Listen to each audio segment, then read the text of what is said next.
comme d'aller demander à un pauvre petit breton d'aller casser la gueule à un pauvre espagnol. Finalement, pourquoi ? Pour le plus grand plaisir de qui ? De Julien Drey ? De Pierre Berger ? Je vous fais un dessin. Enfin non, je vous fais pas un dessin.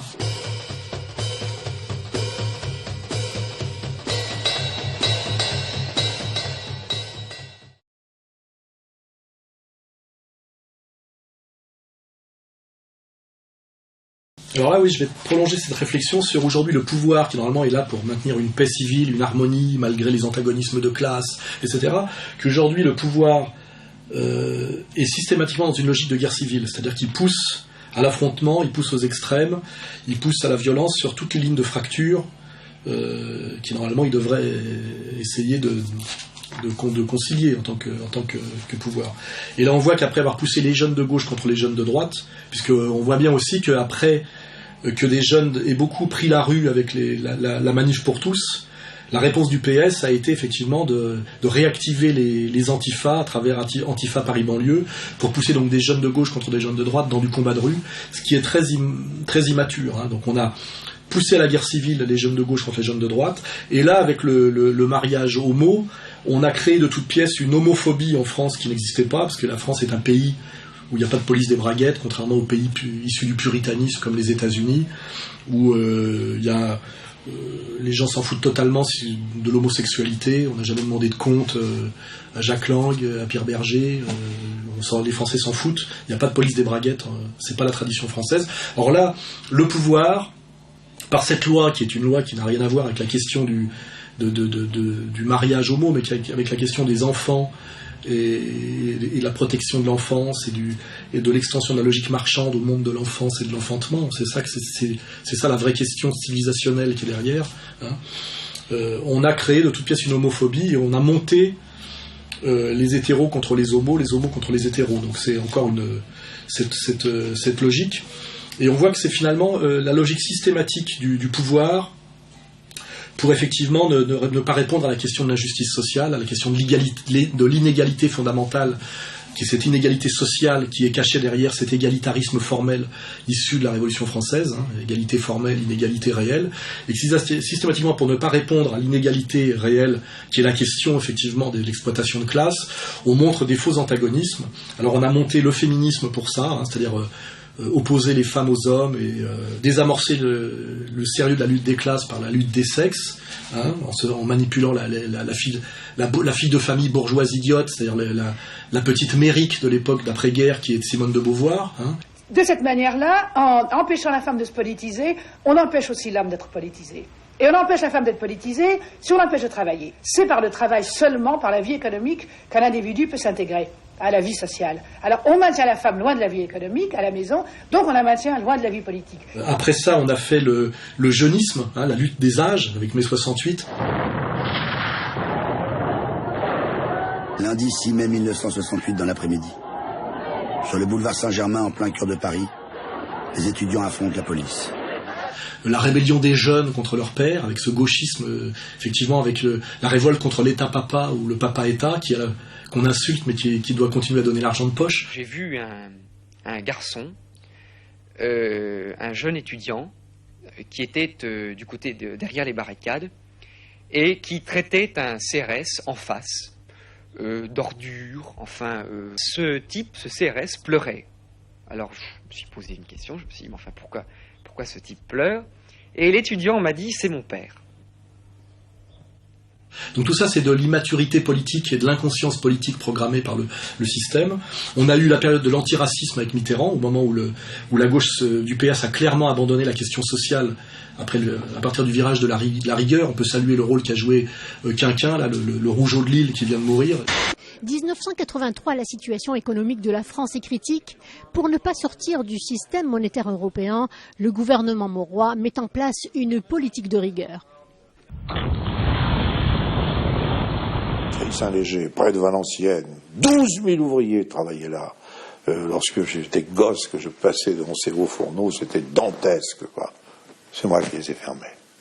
Et pour cacher qu'ils avaient abandonné les ouvriers et la question sociale, ils se sont mis à parler d'antiracisme. C'est-à-dire en réalité créer de la lutte raciale en France à toute force, en accompagnant pour des raisons patronales l'immigration incontrôlée et en incitant à la haine raciale des deux côtés par la manipulation des SOS racisme, c'est-à-dire à monter l'immigré contre le français de souche en le traitant systématiquement de raciste, de collabo, de colonialiste, etc. Ce commencement de vague raciste que je vois se développer en France. Il y a des raisons idéologiques qui font que le racisme se développe. Il y a des tabous qui ont été levés, il y a des verrous qui ont sauté. Qu'est-ce qui se passe dans la tête de ces jeunes gens?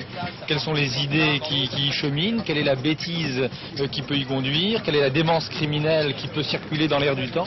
Et aujourd'hui, les mêmes d'ailleurs ont transformé le Chance pour la France en dangereux islamistes. Il y a des racismes en France. Autrement dit, si l'antisémitisme est fort en France aujourd'hui, c'est parce qu'il est fort dans certaines banlieues. Il est d'origine non pas islamique, mais en tout cas islamiste. En mettant là en branle du Finkielkraut, du Zemmour et du La France orange mécanique. Laurent Oberton, dans son livre Choc, La France orange mécanique, il balance et ça détonne. 13 000 vols, 2 000 agressions et 200 viols par jour. Vrai ou pas, avec des chiffres comme ça, une chose est sûre. La France a peur. Votre livre a 3 immenses vertus. Il y a une page d'abord qu'il faudrait encadrer. C'est quand vous comparez les chiffres de 1900, les chiffres de 1950 et les chiffres d'aujourd'hui. Parce que là, on rigole plus. On nous a baratiné depuis 40 ans avec « mais c'était la même chose au temps des Apaches », ça c'était en 1900, et c'était la même chose au temps des blousons noirs dans les années 50. Mon œil! Avec les réseaux Kersan, toujours les sionistes derrière, les trotsko-sionistes, etc., pour pousser la guerre civile sur une ligne ethnico-religieuse. Voilà. Donc on voit aujourd'hui que le pouvoir, qui est en réalité le pouvoir économique et le pouvoir de la banque, je l'ai bien dit, la démocratie, c'est la démocratie de marché, c'est le pouvoir du plus riche, sachant qu'ils sont responsables de la crise, et non seulement responsables, mais qu'ils veulent aller, à mon avis, au chaos, c'est régner par le chaos, c'est une stratégie systématique maintenant. Ils poussent à la guerre civile et à la violence sur tous les fronts possibles pour cacher leur responsabilité dans la crise et pour détourner des vrais combats, des combats sociaux. Donc femmes contre hommes, jeunes contre vieux, immigrés contre de souches, avec la bêtise des deux côtés, des F de souche d'un côté et des SOS racisme de l'autre. Et on voit très bien comme d'ailleurs tous ces antifas crétins là, effectivement, sont toujours sur toutes ces questions. Il n'y a pas un noir et un arabe chez eux, il y en a beaucoup plus chez nous, mais ils sont très luttés contre le racisme. Mais c'est que les petits blancs, quand on regarde les antifas de combat là, c'est en général de la petite bourgeoisie blanche des centres-villes, on le sait. Les quartiers sont avec Dieudonné et avec moi. On a pu le vérifier récemment avec Cardet, avec les Black Dragons. Ils ont compris, l'enculade de Julien Drey, ils l'ont compris. Ils sont avec nous. Alors les antifas, j'ai envie de leur passer un message personnel, notamment à Rico, ancien Black Skin, patron des actions antifa Paris-Banlieue. J'ai envie de leur dire à des mecs comme Rico que ton truc ça marchera pas. Moi par contre, pour entrer vraiment dans un truc un petit peu de quartier, j'ai des vrais mecs de quartier avec moi et qu'on se laissera pas faire. C'est fini l'époque où vous manipuliez les grands frères, pour faire votre sale boulot, pour faire le sale boulot des SOS racisme. Aujourd'hui, ces antiracistes sont que des petits blancs qui finalement se retrouvent on l'a vu d'ailleurs au marché des Pyrénées, à tabasser des musulmans et des types des quartiers.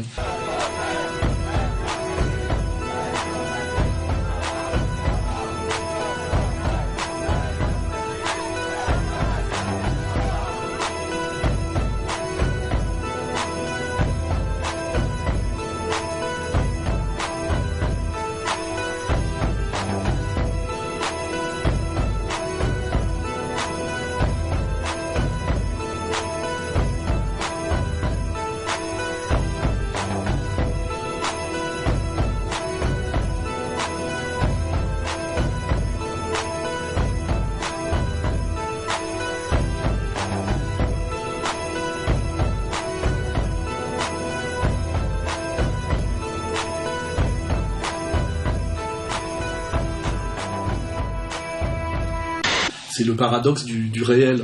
Voilà. Donc on est dans cette logique globale de guerre civile, dont le dernier épisode, comme le dit d'ailleurs bien Farida Belgoul, a été après d'avoir essayé de créer de la guerre raciale en France, c'est en train de créer de la guerre sexuelle. La marche des beurs n'avait pas comme motif réel ces histoires de discrimination prétendue ou réelle qui s'exerçaient contre la deuxième génération et notamment par les relations conflictuelles qu'elles avaient avec la police. Je me suis dit que cette marche des beurs, elle avait le même rôle que le mariage gay aujourd'hui. Cette marche des beurs a probablement été conçue pour endormir le peuple de France et sur les réalités économiques et sociales de la politique gouvernementale de l'époque. Aujourd'hui, c'est le mariage gay, qui est un arbre qui cache évidemment la forêt. Et d'une certaine manière, je l'affirme même, il y a une nette convergence entre les finalités de la marche des beurs et la mise en place aujourd'hui du mariage gay en France. C'est-à-dire qu'ils sont en train de créer de toutes pièces de l'homophobie dans un pays où il y avait une très grande tolérance sexuelle. Voilà. En manipulant les homos d'ailleurs, qui, comme je le dis, n'ont rien demandé. Et surtout, la résistance au mariage homo, c'est pas empêcher que des homos vivent en couple, on en a rien à foutre, mais c'est qu'en fait, derrière ça, il y a la marchandisation de l'enfant et de la femme enceinte, que Pierre Berger, une fois de plus, le con du mois, a très bien affirmé par cette idée que comme l'ouvrier doit vendre sa force de travail et ses bras, les femmes doivent vendre leur ventre. En général, les femmes du tiers-monde, à la bourgeoisie homo qui l'incarne parfaitement des pays riches. Oui, en effet, je reprends la phrase, que de toute façon, on porte toujours quelque chose pour quelqu'un d'autre, on est payé pour ça.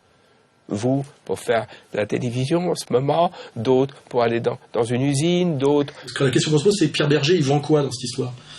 Je veux dire, il fait quoi dans cette histoire ? Il produit quoi ? Tous les enfants maltraités sont maltraités dans un foyer d'hétérosexuels.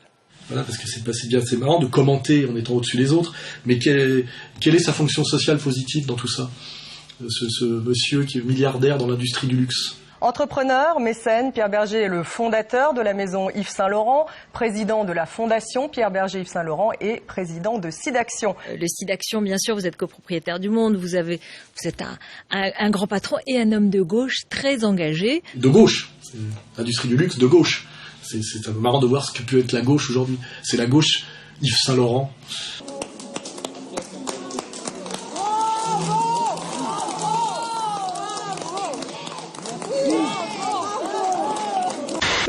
Mesdames et messieurs, bonsoir. Bienvenue à Paris, au Grand Palais, à cette vente organisée par Christie et Pierre Berger associés, la vente de la collection Yves Saint Laurent et Pierre Berger. Sous le numéro 35 de Constantin Brancusi, le portrait de Madame Heller, et nous commençons à 12 millions d'euros. 12 500 000, 13 millions, 13 500 000, 14 millions, 15 millions, 16 millions, 17 millions, 18 millions, 19 millions, 20 millions, 21 millions, 22 millions, 22 against you. Personne ne couvre l'enchère de 26 millions d'euros. Enfin, je veux dire, on est dans le... On hésite entre rire, pleurer et s'énerver sérieusement, quoi. Mais je veux dire sérieusement. Pas en poussant des jeunes à aller se casser la gueule dans la rue, mais sérieusement, en s'attaquant réellement à cet ignoble pouvoir dégueulasse, quoi. Voilà.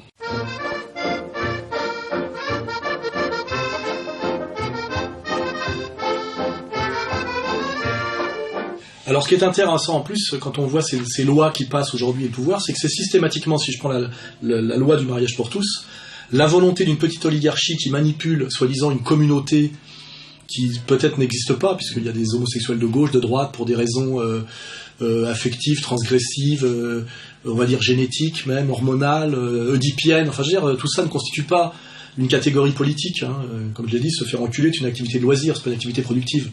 Donc il n'y a pas de... Réduire l'homosexualité à quelque chose de gauche, c'est une escroquerie.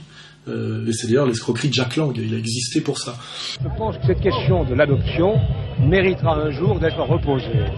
Car là où il y a amour, désir d'amour, désir de tendresse, il n'y a pas de raison de fermer la porte.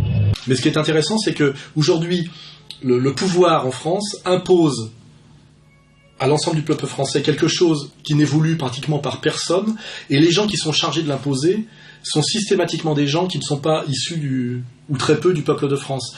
Même si d'ailleurs ils ne sont pas décisionnaires, c'est-à-dire qu'on envoie, exactement comme on envoie Colin Powell agiter la petite fiole d'anthrax pour vitrifier et massacrer le peuple irakien, pour que ce soit un nègre de maison qui ait fait le boulot, et que ça planque les décisionnaires de l'oligarchie, qui en général sont plutôt des atlanto-sionistes issus des élites WASP et des élites juives, c'est facile à démontrer.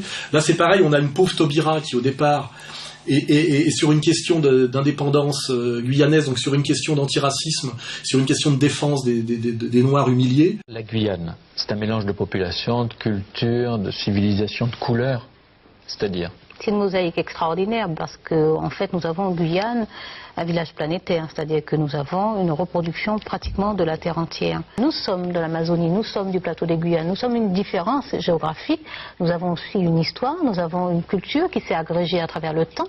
C'est l'occasion de rappeler que la France peut être diverse dans ses relations avec le reste du monde.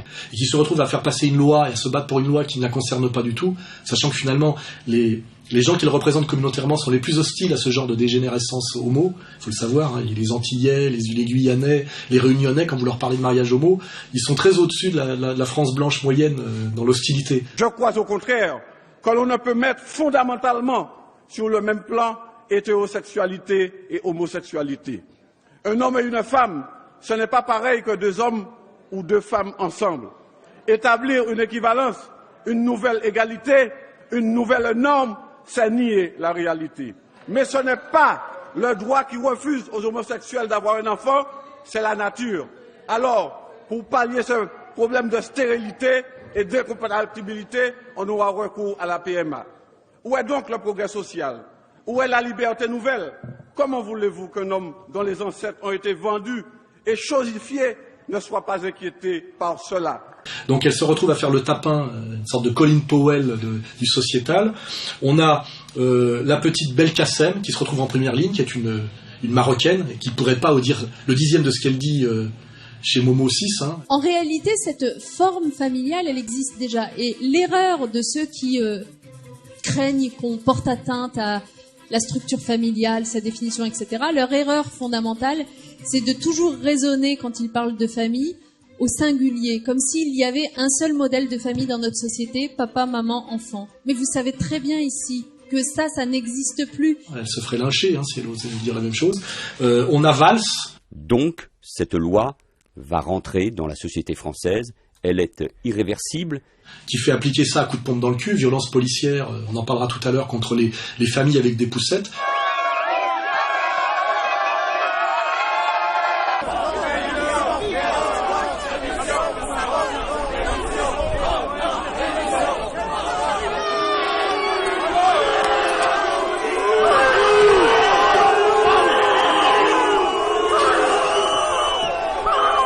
Parler de plus de 350 interpellations, que je rappelle qu'il y a eu des interpellations aussi le vendredi et le samedi. Valls, quand même, qui est un Catalan naturalisé en 82 français et qui ne rêve que d'Israël, on le sait, et qui sans doute d'ailleurs doit se penser comme un Maran, un type qui aurait fui les persécutions d'Isabelle la catholique pour aller se planquer en Catalogne. On sait très bien ce qu'est la Catalogne pour un madrilène. Je connais bien l'Espagne.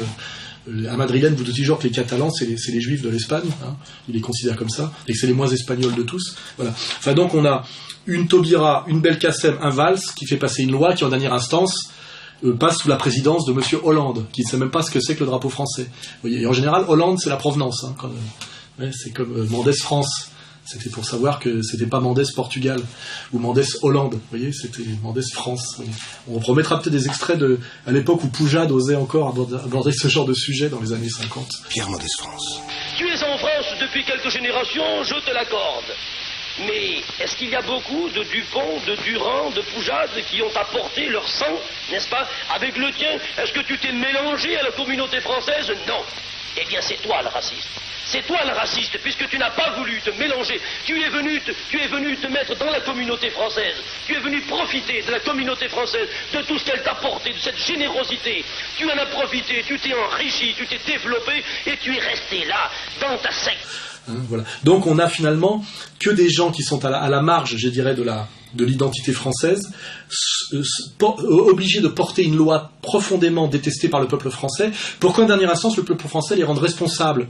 La petite Marocaine, la Guyanaise, l'Espingouin, finalement, de quelque chose qui n'ont pas voulu profondément. C'est-à-dire qu'on se sert toujours d'un tiers mal placé qui porte le chapeau devant l'histoire, pour au cas où la colère se déchaîne, en plus qu'elle se déchaîne contre les mauvaises personnes, vous voyez, ou les mauvaises communautés. Donc il y a quelque chose d'infiniment pervers dans tout ça, d'infiniment satanique, d'infiniment triangulaire, et qui se vérifient systématiquement. Comme d'aller demander à un pauvre petit breton d'aller casser la gueule à un pauvre espagnol. Finalement, pourquoi ? Pour le plus grand plaisir de qui ? De Julien Drey ? De Pierre Berger ? Je vous fais un dessin. Enfin non, je vous fais pas un dessin. Voilà. Et c'est toujours ce genre de mécanique qui est mise en place et profondément sordide et surtout dangereuse et qui aboutit toujours à ce qu'on punisse les mauvais. Hein, voilà. Vous êtes unis par le mariage au nom de la loi.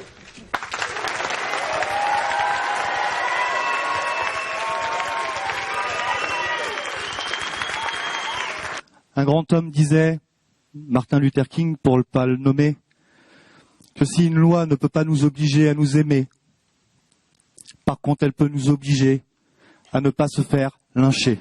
Et je voudrais aussi remercier Najat. Tu disais, waouh, ça serait quand même super si à un moment vous pouviez vous marier les premiers dans cette belle ville. Et ben voilà, c'est fait Najat. Ambiance festive et débridée, culte du plaisir et de la beauté. Chaque année, la Gay Pride de Tel Aviv attire des dizaines de milliers de personnes venues du monde entier. L'édition 2013 avait ses invités d'honneur, Vincent et Bruno, fraîchement mariés, venus spécialement de France pour le plus grand intérêt de la presse israélienne. Il s'est passé quelque chose qui a eu un retentissement international, c'est le franchissement de l'égalité en France. Ça reste, aux yeux du monde, le pays des droits de l'homme. Le couple espère servir d'exemple et ouvrir le débat, même dans la ville réputée pour être la plus gay-friendly au monde. En France, on peut se marier et en Israël, toujours pas. Je les ai invités à la Gay Pride pour dire au gouvernement, à la population, aux politiciens, oui, on peut le faire. Et on le veut.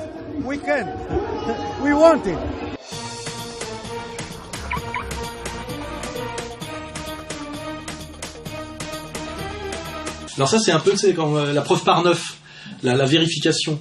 Comment savoir que ce truc de mariage pour tous est une entreprise de destruction, de structures fondamentales pour faire qu'en fait produire une masse d'ilotes complètement vouée à ses pulsions et à la consommation, et comment deviner à qui profite le crime en dernière instance et qui veut détruire tout ça. Ce jeune couple qui s'est empressé de se marier, on voit bien que tout ça avait été programmé. Hein. Où est-ce qu'ils sont partis en voyage de noces ? En Israël.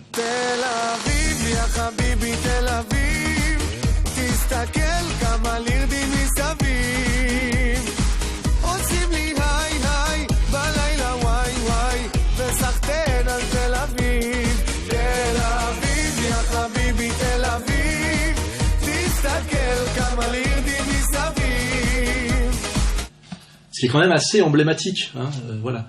Cette coupe de pédales là, de quelle ville là, de province, ils sont allés se marier en Israël. Alors je rappelle en plus que Israël est un pays qui ne reconnaît pas le mariage laïque et qui ne reconnaît que le mariage religieux validé par les rabbins et qui interdit non seulement le mariage mixte, mais les mariages homo. C'est-à-dire qu'ils sont allés en Israël fêter un mariage qui est interdit en Israël. Et d'ailleurs, tant mieux, puisque le côté un peu traditionnaliste de ce pays, puisque dont la constitution est la Torah, et dont le mariage civil n'existe pas, fait effectivement qu'il ne peut pas y avoir d'Israël de mariage homo. Et non plus d'ailleurs pas de mariage mixte. Hein.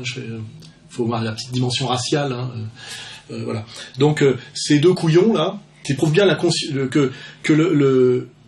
montée au pinacle du mouvement gay est un travail de destruction de la conscience citoyenne et de la conscience politique, sont allés fêter leur mariage dans un pays leur mariage homo dans un pays qui interdit le mariage homo, en plus de tout le reste, persécution des Palestiniens, théocratie militaire, et logés à l'ambassade de France, je crois, des trucs complètement, tout ça totalement, je dirais à la limite de l'illégalité et en trahison complète des principes républicains.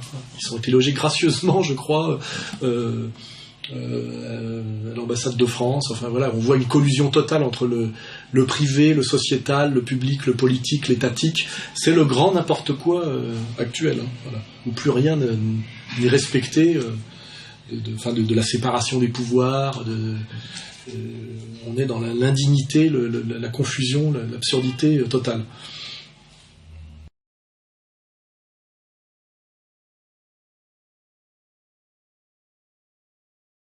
Oui, ben ça, c'est là où Marine Le Pen n'était pas trop bête, puisqu'elle avait dit que le mariage, l'énorme campagne du mariage pour tous, ce truc de pseudo-gauche, était pour cacher une fois de plus que c'est le Parti socialiste qui valide les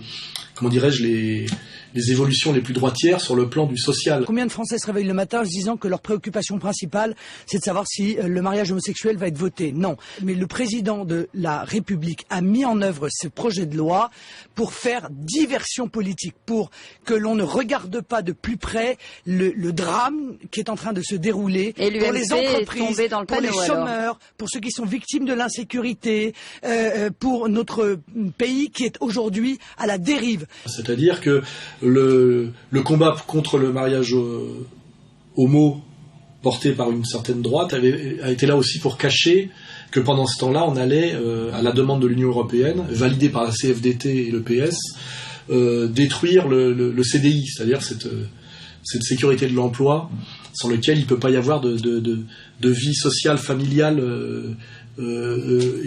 épanouie dans un pays, parce qu'il faut bien comprendre que le nomadisme forcé est quelque chose qui empêche la vie familiale, les enfants. C'est facile à comprendre. Cette opération de diversion du mariage, de ce projet de mariage homosexuel arrange le système. Pourquoi? Parce qu'il recrée artificiellement le clivage gauche-droite. Et il permet à la gauche et à la droite de cacher aux Français ou de tenter de mettre sous le tapis le fait qu'ils ont une proximité idéologique totale sur toutes les grandes options économiques et sociales qui sont la cause du chômage et de l'effondrement de notre système de protection sociale aujourd'hui. Et c'est moi, ce piège-là, mon rôle, je crois, c'est de le dénoncer. Donc, on peut remercier Marine Le Pen d'avoir compris ça, même si je pense que ça n'empêchait pas de s'engager aussi contre le mariage homo. Et ça me permet de rappeler aussi à la marge, quand je parle de Mélenchon et de son goût pour la violence, et de l'énorme violence de cette fausse extrême gauche portée par le NPA, la CNT et le Front de gauche, c'est la manière dont les cadres du Front de gauche s'étaient réjouis du fait que Marine Le Pen était tombée dans sa piscine vide et qu'ils étaient réjouis qu'elle se soit brisée les os, etc. Il y a un goût pour la violence de ces salopards de la fausse gauche qui est très très répugnant, qu'on ne retrouve pas à l'extrême droite. À l'extrême droite, il y a quand même quelque chose de plus chevaleresque et de plus viril. Là, on est quand même toujours face à des avortons et des lâches qui jouissent de la violence, mais de la manière dont jouissent les lâches, vous savez, qui s'acharnent toujours sur les gens à terre, etc., qui devaient incarner quelque part la figure du petit Méric, cruel et terrorisé, hein, il y a toujours les deux. Et Mélenchon, qui à mon avis en combat de rue, j'ai été face à lui, parce qu'il m'a même tendu la main, ce con, c'est pas une armoire, hein. On voit, il y a ce mélange de trouille et de haine, et de violence du lâche dans son regard et dans sa bouche, voilà. C'est pour ça qu'il nous attaque. C'est un lâche. Il n'aurait pas le courage de se battre. C'est un lâche. Et je rappelle bien la manière dont cette extrême gauche s'est réjouie, effectivement, on remettra le truc, du fait qu'une femme tombe dans une piscine vide en faisant son jardin. Je suis vraiment, effectivement, tombée sur pas le un gag, dos. Non, vide. c'est pas un gag, non, en jardinant, vous voyez, j'ai subi les examens nécessaires et je me suis fracturé 2 vertèbres. Le petit pull marine au fond de la piscine, hein, le refrain d'Adjani, ça tout le monde l'a fait. Niveau 2, les détournements, la chute par exemple, celle-ci est signée Les Médias vous mentent, alors pas la chute d'Hitler évidemment, mais bien celle de la dirigeante du Front National. Le tweet de Jean-Luc Mélenchon, peut-être l'avez-vous vu, sur l'accident de Marine Le Pen. En attendant, je me casse le cul pour les ouvriers pendant qu'elle se casse le cul dans sa piscine. Ouais, plutôt marrant, ouais. Normal. Oui, je sais pas, c'est marrant, c'est droit. Oui, vous avez le droit. Quand on a un peu d'humanité, on se réjouit pas de ce genre de choses, quoi. Je veux dire, il y a des gens à qui ça vient pas l'idée. Et ça, c'est vraiment le côté ignoble de ce post-trotskisme dévoyé, là, qui au nom d'un combat politique en plus relaté, se permet toutes les saloperies, toutes les immoralités. C'est très très notoire, hein. Donc ça, c'était une petite parenthèse. Et donc effectivement, pendant qu'il y avait en partie cet écran de fumée de ce combat de gauche sociétal pour le mariage pour tous, derrière, effectivement, à la demande de l'Union européenne et du pouvoir bancaire mondial et du grand patronat transnational, effectivement, on rogne un peu plus les acquis sociaux du travailleur français. Et pendant que François Hollande, on l'a vu arpenter les rues de Rodez, la Commission européenne a adressé à la France ses recommandations budgétaires. C'est un document de 9 pages, très précis. Il invite le gouvernement à libéraliser au plus vite son économie et à réformer en profondeur, notamment les régimes de retraite. Donc de toute manière, nous aurons à faire cette réforme, nous la ferons dans la concertation, nous la ferons dans la justice, nous la ferons dans la responsabilité. Donc bien rappeler comment tout ça fonctionne, le sociétal. C'est ça le vrai symbole. Le symbole, c'est l'amour qui a triomphé sur une part de haine. Et je crois qu'il n'y a rien de plus beau que l'amour. Voilà, il faut s'aimer dans notre société. Pour cacher l'abandon du social. Des réformes, oui, mais pour le bien de la France. Voilà comment le président de la Commission européenne justifie ses recommandations. C'est une exigence de poursuivre dans le sens des réformes qui sont indispensables, car la France a depuis au moins 10 ans, mais même peut-être 20 ans, perdu de compétitivité. La gauche PD pour cacher la droite anti-ouvrière. Voilà. Qu'est-ce que ce mariage gay, puisqu'on l'appelle comme ça, comme vous voudrez, enlève à qui que ce soit? Par exemple, une ouverture des professions réglementées comme les notaires et les taxis, ou bien encore une nouvelle réforme des retraites qui devra être entamée dès cette année. Nous sommes dans la droite ligne de ce qui avait déjà été annoncé. Et donc la France va respecter ses engagements, ce qui implique un certain nombre de réformes. On est toujours sur ces mêmes lignes de fracture qui ont été mises en place en 68 et qui ont été la spécialité de la Mitterrandie avec Jacques Lang pour les PD et SOS Racisme et Julien Drey pour l'incitation à haine raciale généralisée, la gauche de la manipulation des immigrés et la gauche des enculés, quoi.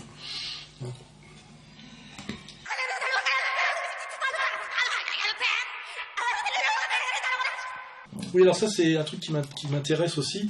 Quand on voit que tout concourt aujourd'hui à la baisse de la conscience citoyenne, à la baisse de la maîtrise du low-gauche, de l'intelligence critique et de la réelle conscience politique, on voit qu'ont été mis à contribution les jeunes à une époque avec... C'est-à-dire que de fait, ici, nous occupons la Sorbonne. Alors je vous montre celui qui est le principal éditeur et animateur de la nouvelle philosophie, Bernard-Henri Lévy, qui est agrégé de philosophie. À côté de vous, André Glucksmann, agrégé de philosophie, chercheur au CNRS, auteur de 4 ouvrages. Cohn-Bendit, Glucksmann, BHL, tous ces jeunes cons. Vous me direz, ce n'est pas de la littérature, je ne sais plus ce qu'est la littérature. Et depuis mai 68, on ne sait plus ce qu'est la littérature pure. On ne sait pas non plus ce qu'est la politique pure. Les choses se mêlent comme ça. Et il se trouve qu'on appelle cela de la contestation. Qui disent à peu près n'importe quoi, mais qui étaient là pour faire baisser le niveau d'intelligence critique des étudiants, etc. Aujourd'hui, on a une nouvelle vague, qui est la vague des hystériques, c'est-à-dire des folles. On voit bien qu'il y a une convergence de la folle, c'est-à-dire le gay, et de la folle. Et là, j'ai listé, parce que c'est très très facile à vérifier, on mettra des images, qu'aujourd'hui, dans les médias, on a, je regarde mes notes, on en a un certain nombre. Alors on a Caroline Fourest. Caroline Fourest, bonjour. Vous aviez tenté de faire une conférence ce soir. Vous pouvez nous dire ce à quoi vous avez assisté? On voit bien, c'est le côté hystérique. On a dans l'hystérique dépressive, on a Clémentine Autain. Et je pense qu'on est dans cette période où il y a un flirt extrêmement dur entre le Front National et l'UMP. C'est faux, absolument. Alors, vous n'y êtes pas alors, hein? Je pense que le flirt idéologique, il est réel. Dans l'hystérique haineuse et violente, on a Elisabeth Lévy. C'est incroyable. Excuse-moi, c'est une insulte aux morts de la guerre. C'est une insulte aux victimes de nous dire ça. C'est-à-dire, je crois quand même, il faut revenir sur Terre. Il y a eu, entre 39 et 45, sur ce continent, il s'est passé des choses, ça suffit. Ces amalgames, c'est dégueulasse. C'est dégueulasse pour les gens qui sont morts. On a vraiment aujourd'hui la mise à contribution par le système de la folle hystérique. Hein, c'est-à-dire, non pas de la femme cultivée, intelligente. On a madame, d'ailleurs, Agachinsky-Jospin, récemment, qui s'est prononcé assez intelligemment en tant que philosophe de gauche contre les conséquences dramatiques sur les enfants du mariage pour tous. C'est-à-dire que ce modèle, c'est un homme et une femme. Pourquoi c'est 2? Pourquoi c'est pas 3 ou 4? Attendez, je Quand des enfants la procréation par pourquoi le couple. Les parents sont-ils 2? Pourquoi ils ne sont pas 3, 4 ou 5? Pour une seule raison. C'est simplement parce que la structure de la parenté étant inspirée par le modèle de la procréation, le père et la mère ne sont pas interchangeables. Madame Agachinsky-Jospin était avec nous, je le fais remarquer à Nolo, avec qui j'en parlais récemment, dans le combat anti-mariage pour tous. Hein. Mais ça, c'est occulté. Et par contre, pour brouiller, rendre tout incompréhensible, on nous met beaucoup maintenant aux commentaires journalistiques des hystériques au sens, je dirais, pathologico-clinique, évident. Notamment Fourest à gauche. Ah bon, qu'est-ce qui est pas vrai? Pardon, qu'est-ce qui est pas vrai? Je me suis fait tabasser, c'est pas vrai? Qui vous ont passé à tabac. Pardon? Non, c'est pas vrai. Vous plaisantez, Madame Bourges? 6 nervis qui m'ont passé à tabac, vous plaisantez, vous voulez voir mon bleu, vous voulez voir ce que j'ai au cervical, les 20 séances de kiné que j'ai depuis déjà des mois. Vous osez dire, il y a des images qui existent que je n'ai pas été passé à tabac. Vous êtes négationniste en plus d'être homophobe. Demander votre certificat médical, Caroline Forest, Béatrice Bourges, contrairement à 1789. S'il vous plaît. Elisabeth Lévy à droite. Les roquettes qui tombent sur Israël, ça vous fait marrer. Et vous, ça vous fait Mais rire. la dinguerie de la gauche française avec le Hamas, je ne la comprends pas. Qu'est-ce que vous avez, les droits des femmes, vous avez oublié? Vous aimez tellement ça, ces gens qui oppriment leurs femmes? Autant, elle croit qu'elle est de gauche, mais je crois dans le genre... Moi déjà, le Panthéon, si j'ouvre les portes et que je signe une pétition, c'est pour y faire entrer des femmes. Parce que seules 2... Non mais je déconne pas. Seules 2 femmes au Panthéon, qui sont en plus femmes d'eux.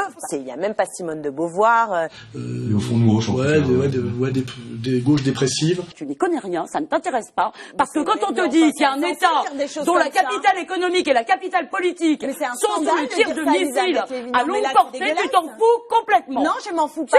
Mais pas du tout. Et j'en avais remarqué une quatrième. Il faut Brigitte Bardot aussi. Je suis catholique. Il n'y a pas besoin d'être fervent. Non, mais je veux dire, engagé depuis longtemps sur les questions religieuses ou pas? Non, mais je suis pas engagé sur les... Non, en fait, je suis même pas engagé sur les... Je prie, j'ai la foi, parce que je crois que Jésus est venu nous dire un message qui nous sauve. Voilà. Oui, Brigitte Bardot, oui, bien sûr. C'est très important de voir que on a mis en avant dans la lutte contre le mariage pour tous, qui est normalement une lutte sérieuse, qui a été portée par des pédopsychiatres, des philosophes, des anthropologues, etc. Puisque c'était pas en face, il y avait juste l'argument de l'égalitarisme abstrait, qui est un argument complètement creux, et puis derrière il y avait toutes les conséquences réelles, sociales de cette loi. Donc l'intelligence était du côté des opposants à la loi. Et on a fait porter ce mouvement par une fille que je connais bien, qui existe sous pseudo Brigitte Bardot, c'est-à-dire folle et frigide. Fais-moi l'amour avec 2 doigts, avec 3, ça ne rentre pas. Fais-moi l'amour avec 2 doigts. Qui est aussi, effectivement, évidemment pour des raisons que je connais mais que je tairais, une fille relativement hystérique et dépressive, que je connais bien. Je l'ai fréquentée longtemps à l'époque de Jalon. Et je dis, c'est pas de sa faute, mais pourquoi le pouvoir aujourd'hui choisit systématiquement, pour représenter les mouvements, pour porter la critique et le commentaire journalistique, des femmes dans l'hystérie et dans la pathologie hystérique évidente et objective. On voit bien que tout ça participe d'une volonté de, non pas d'aider à la compréhension, à l'intelligence et à l'équilibre, mais d'aider au déséquilibre social et aussi au déséquilibre psychologique et à la destruction de ce que j'ai dit du logos. On peut pas. Attendez, vous commencez pas avec votre prêchi-prêcha. Non, 5 minutes. Non, mais arrêtez. On se connaît pas. Vous me tutoyez pas. Vous me dites pas je vous aime au nom de Dieu. Tout ça, vous le gardez pour vous. Ça, c'est votre intimité. Vous ne balancez pas la Dieu, mais sauf que c'est. Moi, ce que je sais, c'est que celui qui est censé m'aimer, parce que je vais vous dire pourquoi ça me met dans cet état quand vous me dites ça. Celui qui est censé m'aimer, je connais ses textes sur les homosexuels. Je connais ce que fait le Vatican au sein des Nations Unies contre les programmes de planification familiale, contre les programmes de prévention du sida, où il est allié avec les pays musulmans pour bloquer toutes ces résolutions depuis des années et des gens en crèvent. Alors vous pouvez me dire ensuite qui m'aime, j'en ai rien à foutre. Mais je vais vous dire un truc. Non, mais vous pouvez pas. C'est insupportable ce discours, c'est insupportable. Mais peut-être, mais c'est le discours de la foi. Ouais, c'est ça. Donc voilà, on appelle systématiquement des hystériques, des tarés, des dégénérés aux commentaires. Alors que dans le temps, on appelait plutôt ceux qui avaient la meilleure maîtrise du logos, la plus grande compétence. Suicide spectaculaire ce mardi à l'intérieur de la cathédrale Notre-Dame de Paris. Une figure de l'extrême droite française, Dominique Vénère, s'est donné la mort avec un pistolet alors que beaucoup de touristes visitaient la cathédrale. L'homme qui a mis fin à ses jours est un écrivain d'extrême droite, Dominique Vénère, ancien de l'OAS, apprécié des milieux nationalistes. Sur son site internet ce matin, il appelait à manifester contre le mariage pour tous le 26 mai, en concluant par ces mots.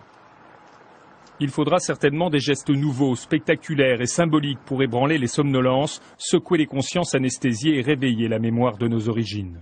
Il dirigeait une revue historique qui était, c'est vrai, parfois politiquement incorrecte. Je pense que son geste dramatique est une protestation contre la décadence de notre société. Voilà ce qu'il écrivait dans son dernier message. Je me sens le devoir d'agir tant que j'en ai encore la force. Je crois nécessaire de me sacrifier pour rompre la léthargie qui nous accable. Je choisis un lieu hautement symbolique que je respecte et j'admire. Mon geste incarne une éthique de la volonté. Je m'insurge contre les désirs individuels envahissants qui détruisent nos ancrages identitaires et notamment la famille, socle de notre civilisation multimillénaire.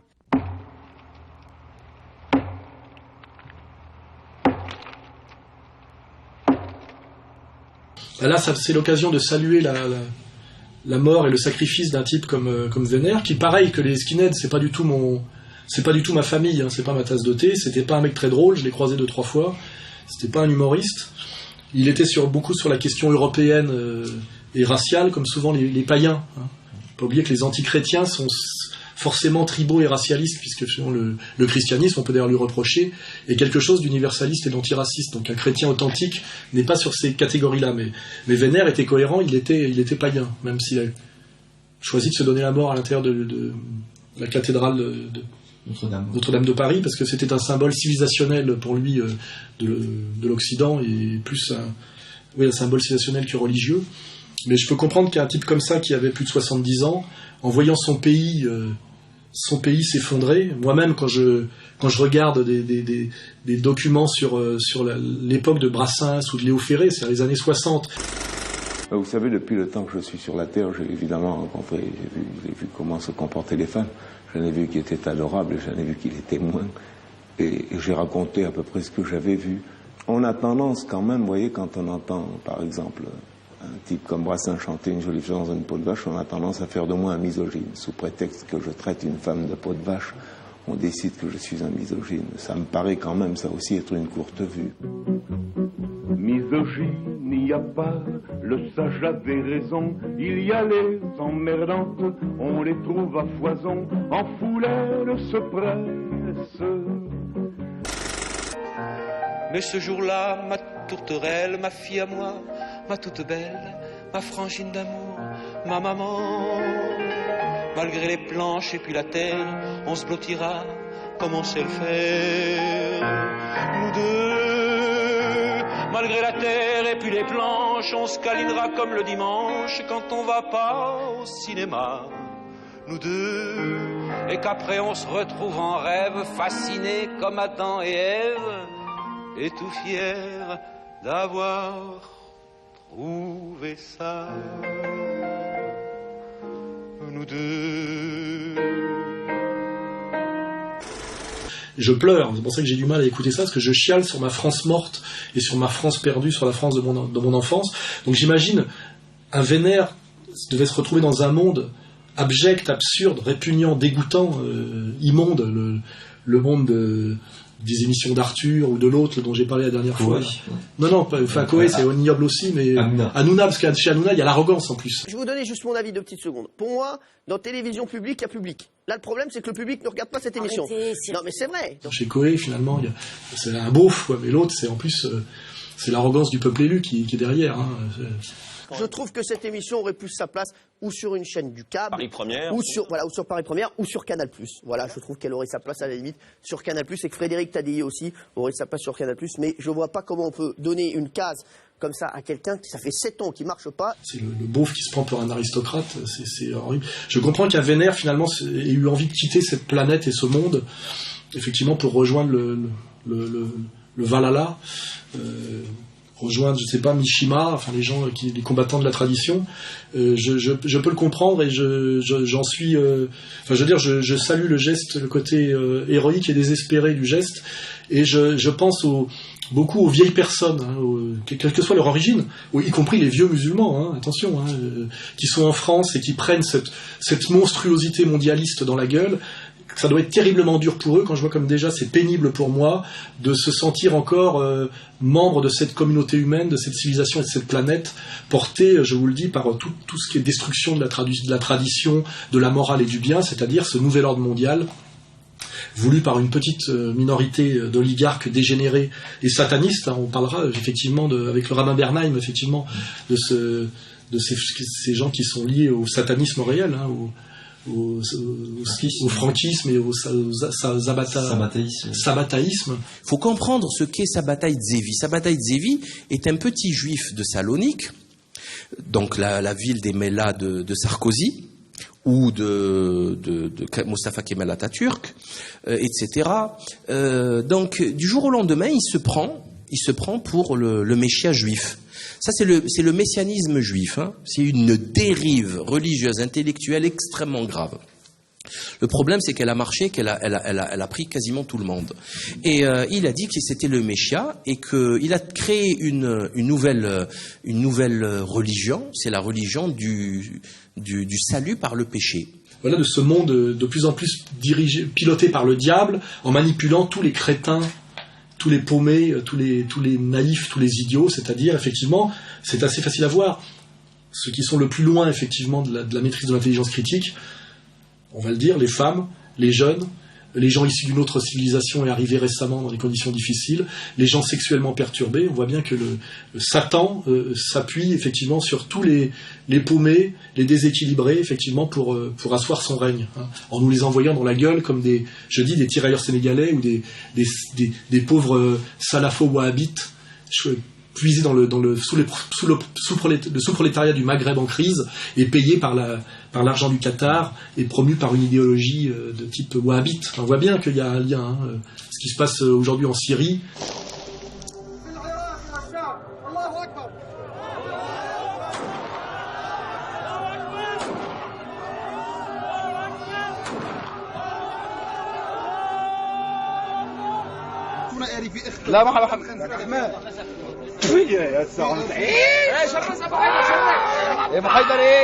Ces gens qui sont manipulés pour détruire, et uniquement détruire, tuer, égorger, finalement sont métaphoriquement les mêmes chez nous dans un monde moins violent.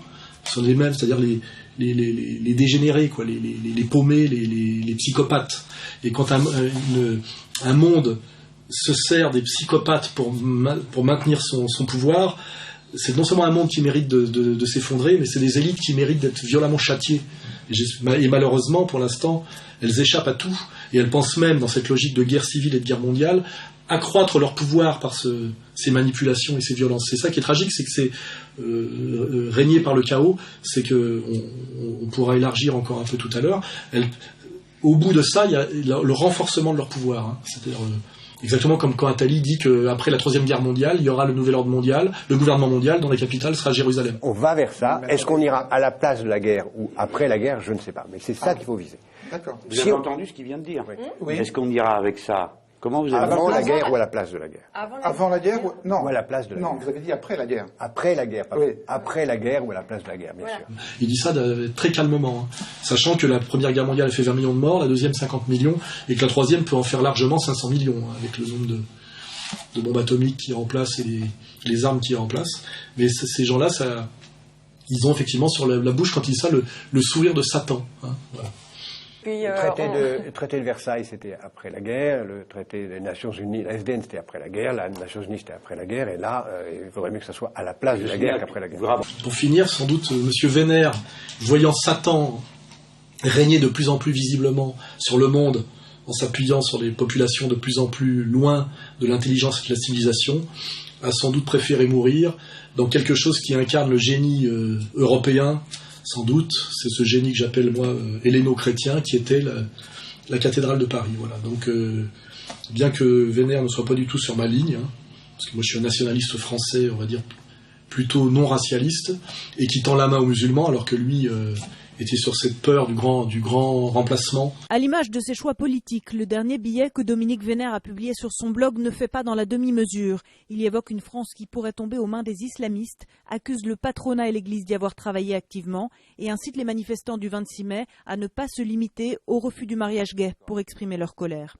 Et sur cette peur de l'islam, relativement d'ailleurs essentialisée et qu'il connaissait sans doute pas très bien, malgré tout, je salue son geste et j'ai...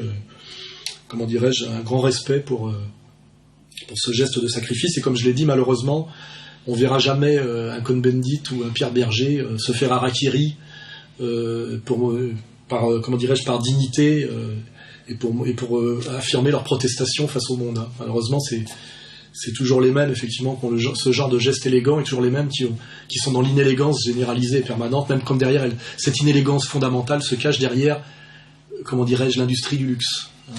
Sans doute cette élégance d'apparence est là pour cacher une inélégance fondamentale et foncière. C'est intéressant d'y réfléchir, d'ailleurs. Ce que cache le commerce du luxe. Hein. Toute la laideur morale et politique que cache cette industrie du luxe, qui est l'industrie la plus florissante d'une période de crise. Voilà, faut pas l'oublier. Tout ça, c'est des symboles sur lesquels il faut réfléchir.